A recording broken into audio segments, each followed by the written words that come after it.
नव वर्ष 2024 की शुभकामनाएं।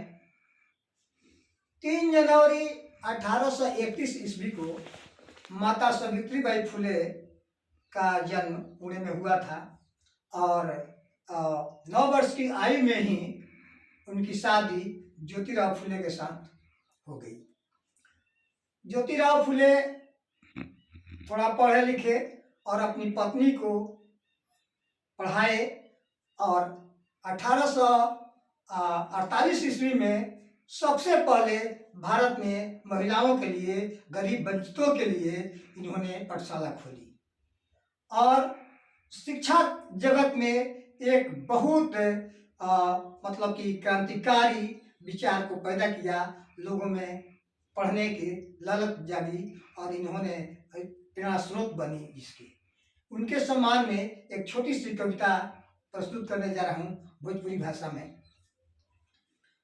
झिलमिल झिलमिल ई दियावा कहेला, झिलमिल झिलमिल ई दियावा कहेला, दोसरा के खुशी खातिर खुद ही जरेला, दोसरा के खुशी खातिर खुद ही जरेला, अमर होला नाम ओकर सूज फैलेला, अमर होला नाम ओकर सूज फैलेला, दोसरा के खुशी खातिर खुद ही जरेला,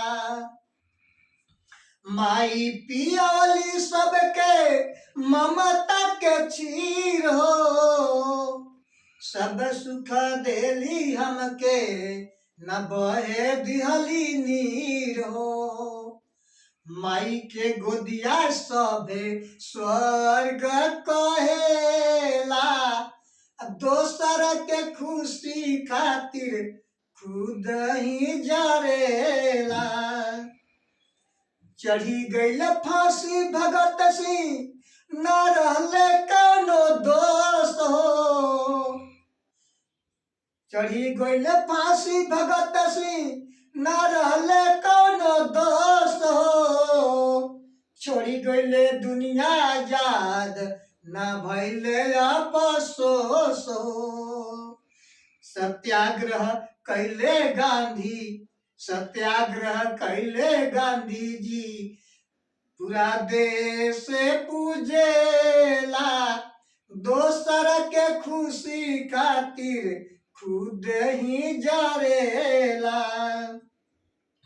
सहले अपमान अम्बेडकर हो गईले महान हो, सहले अपमान अम्बेडकर हो गईले महान हो, बुद्धि के बल पाऊ बनैले संविधान हो, बाबा साहेब कही कही दुनिया पूजेला, बाबा साहेब कही कही दुनिया पूजेला, दोसरा के खुशी खातिर खुद ही जरेला, सपना सजले सुते सुख निंदिया जहान हो, सपना सजले सुते सुख निंदिया जहान हो, सरहद पर सीना ताने जागे सब जवान हो, सरहद पर सीना ताने जागे सब जवान हो, वीरगति पावे शहीद, वीरगति पावे शहीद, पूरा देश पूजेला, दोसर के खुशी खातिर खुद ही जरेला, तनिक कर काम जग में ऊंचा है नाम हो, निक कर काम जग में ऊंचा है नाम हो, फल देला तारू चाहे मार पत्थर तमाम हो। फल देला तारू चाहे मार पत्थर तमाम हो।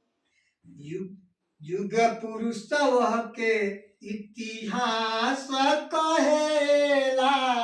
युग पुरुष वह के इतिहास कहेला।